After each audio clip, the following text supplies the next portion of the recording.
Okay, the power for this truck was all the way in the rear before. It will stay there, but I'll put a strap.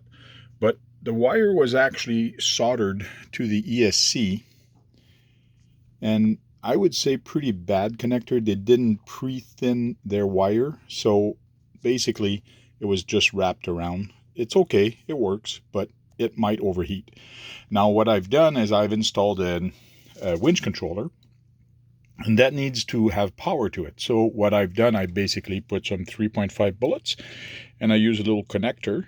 I changed the Tamiya connector that was on the winch controller to this.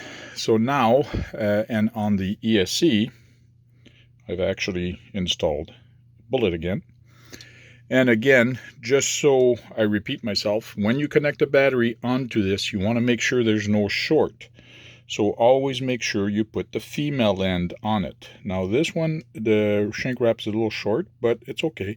This one is going to protect it. So it should be okay. So this is in case you're doing maintenance or change the controller for the winch.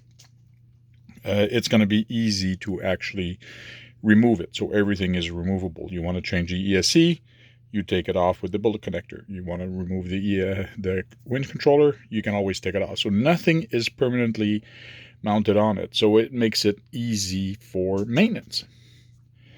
Anyways, I'm going to try to clean up these wires a little bit so it looks a little bit better for the motor area, not cockpit. And this thing is chugging right along. Thanks for watching, guys. Please like, comment, and subscribe. Thanks, guys. Cheers.